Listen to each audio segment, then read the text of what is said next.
पंडित जी से प्यार। मैं निशा अपनी पहली हिंदी स्टोरी सुना रही हूँ। मैं कानपुर में रहने वाली, मेरी उम्र 33 वर्ष है। मेरा विवाह एक मेडिकल सेल्स मैनेजर से हुआ है। मेरा एक बेटा 5 वर्ष का है जो अभी पहली क्लास में पढ़ रहा है। मैं एक अच्छे बिल्डर के फ्लैट वाली सोसाइटी में किराए पर रहती हूँ। मेरी सोसाइटी की अधिकांश औरतें गृहिणी हैं और अपने पतियों के ऑफिस जाने के बाद अपने घर का काम निपटा कर एक दूसरे के घर बैठकर गप्पे मारती हैं। लेकिन मैं इनसे कुछ हट कर हूँ। मैं पूजा पाठ में रुचि रखती हूँ, लेकिन कभी कभी पति के जाने के बाद कमरा बंद कर अपना लैपटॉप खोल कर एसआरके स्टोरी लवर की कहानियाँ भी पढ़ती हूँ। और कभी कभी जब टाइम नहीं मिल पाता है तब मैं मोबाइल में एसआरके स्टोरी लवर टाइप करके साइट खोल लेती हूँ और फिर स्टोरी पढ़ भी लेती हूँ और स्टोरी सुन भी लेती हूँ। मेरी सोसाइटी में नीलम से खूब पटती है। उसके पति भी एक प्राइवेट कंपनी में काम करते हैं जिन्हें बाहर टूर पर आना जाना पड़ता है। नीलम और मेरी इस सोसाइटी से बाहर की कई औरतें हैं। साथ ही हम एक महीने में किट्टी पार्टी कर लेते हैं। नीलम बहुत अच्छे घर की है और बहुत सुंदर है। पूजा पाठ में उसका खूब मन लगता है। प्रायः उसके घर पंडित आकर पूजा कराते हैं। वो सोसाइटी के बाहर भी अपने परिचितों के घर पूजा पाठ में जाती रहती है। मैं भी कभी कभी उसके साथ आती जाती हूँ। साड़ी में वो बहुत ही ज़्यादा खूबसूरत लगती है। इसके साथ ही वह बहुत बिंदास भी है। वो अपने अपने कपड़े बहुत ही सोच समझ के पहनती है। ये बोला जाए कि उसे ड्रेसिंग सेंस बहुत अच्छा है। 10-11 महीने पहले नीलम के घर एक पूजा का कार्यक्रम था। हम सभी लोग उसमें सम्मिलित होने गए थे। पंडित बहुत आकर्षक व्यक्तित्व का था। मैंने भी नारंगी रंग की सूती साड़ी पहनी थी।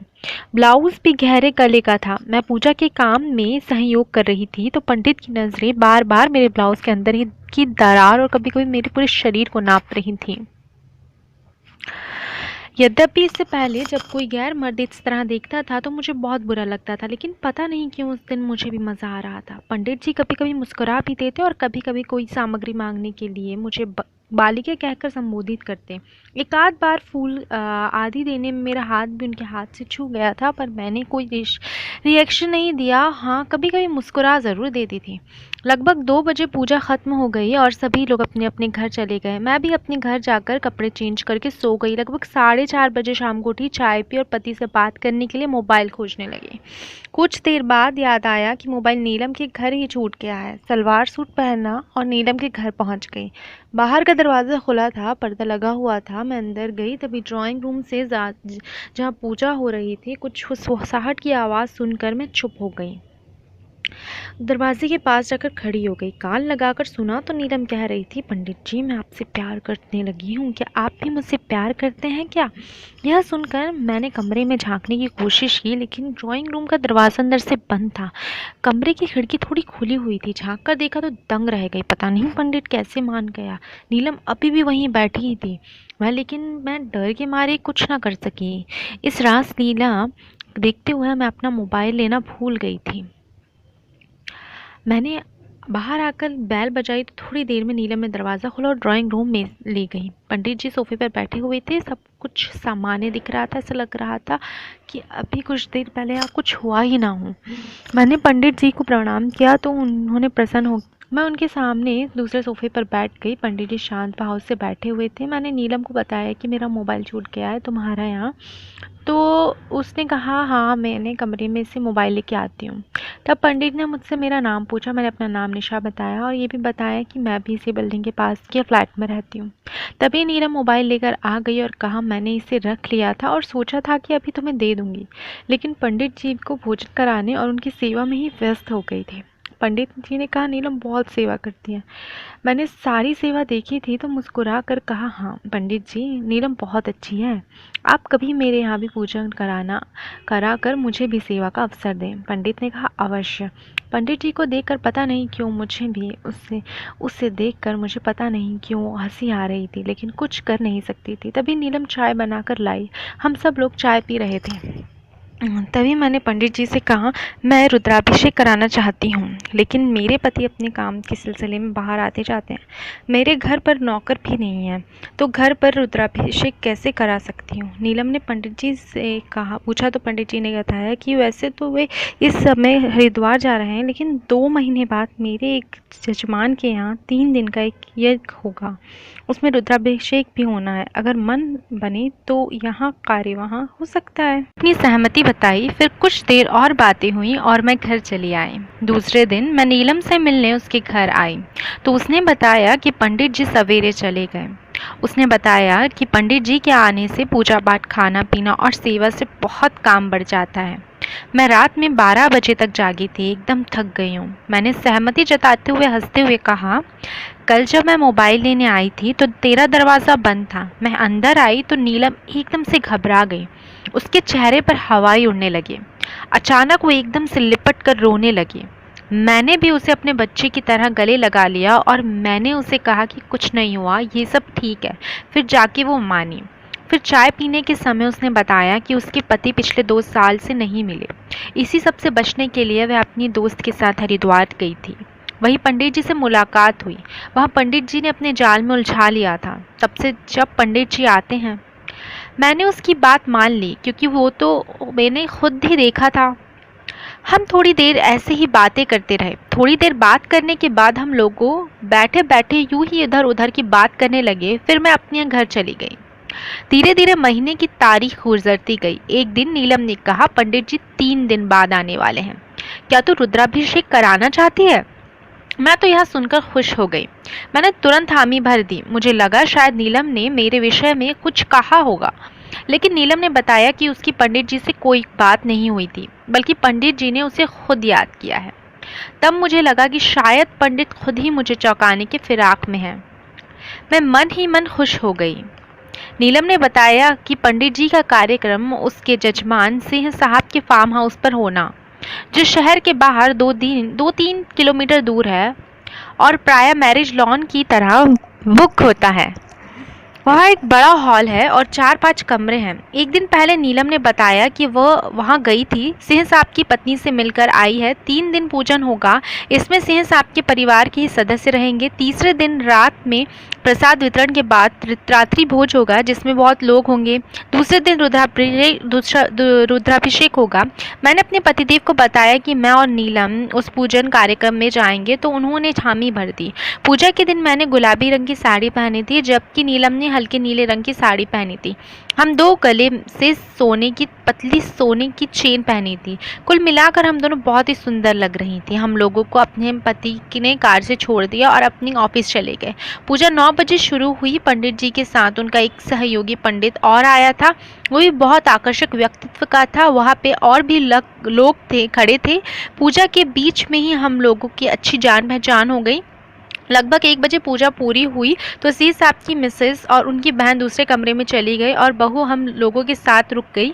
पूजा के बाद पंडित जी को खाना खिलाना था। वही फ्रेश होने के लिए अपने कमरे में चले गए और हम लोगों ने उनके भोजन की व्यवस्था के लिए चटाई बिछाई। दोनों पंडित आमने सामने बैठे। सिंह साहब की बहू थोड़ी दूर एक कुर्सी में बैठी थी। मैंने और नीलम ने खाना परोसना शुरू किया। पत्तल बिछाकर सब्जियां देते पंडित जी भोजन कर रहे थे। मेरी नज़र जब पंडित जी से मिलती थी मैं मुस्कुरा देती थी। यही स्थिति दूसरे पंडित के साथ भी थी।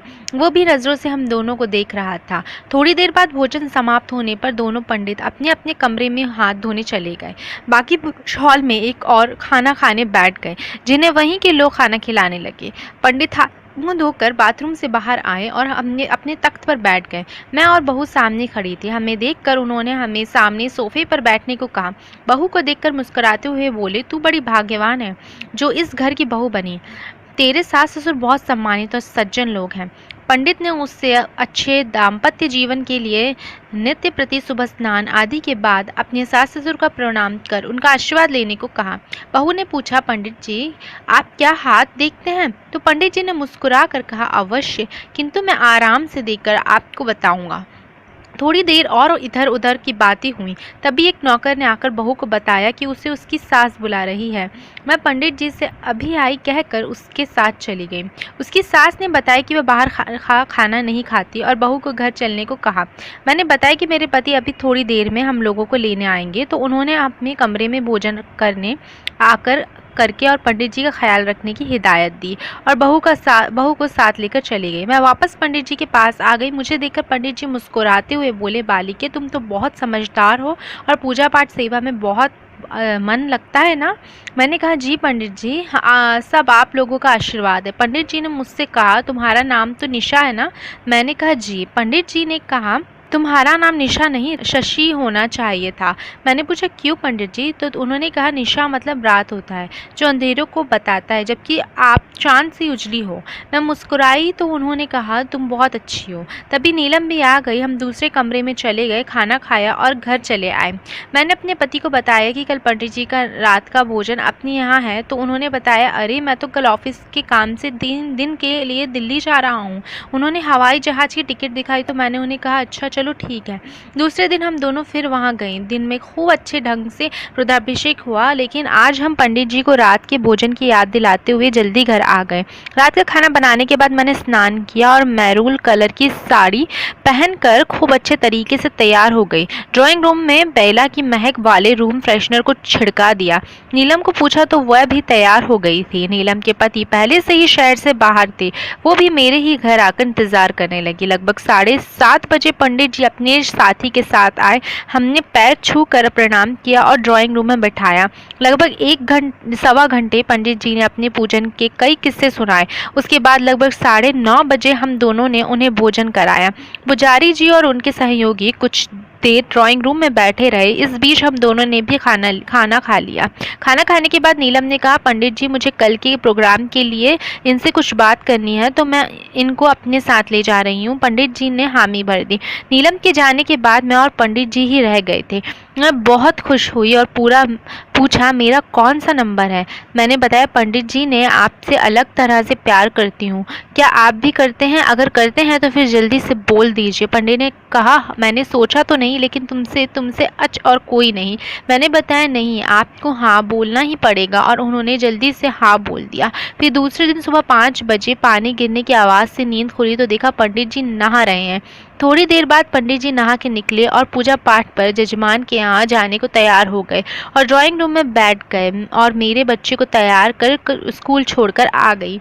हम लोग फिर से एक दूसरे को प्यार से आई लव यू बोले ही थे, तभी कुछ देर बाद नीलम के साथ आ सब कुछ सामान्य सा दिख रहा था। ऐसा लग रहा था पंडित लोग नाश्ते के बाद जजमान की गाड़ी से कार्यक्रम स्थल चले गए, और इस तरह से मुझे पंडित जी से प्यार हो गया था। दोस्तों मेरी स्टोरी कैसी लगी आप सभी को? और दोस्तों मैं देख रही हूँ कि कोई भी पेटीएम नहीं कर रहे हैं। अगर आप चाहते हो कि मैं स्टोरी बनाऊँ तो फिर आप इतना सा काम कर सकते हैं कि कम से कम 10 रुपये भी कर सकते हैं। वीडियो को लाइक शेयर और कमेंट करना बिल्कुल ना भूलें और चैनल को सब्सक्राइब करें। अब मैं चलती हूँ, बाय।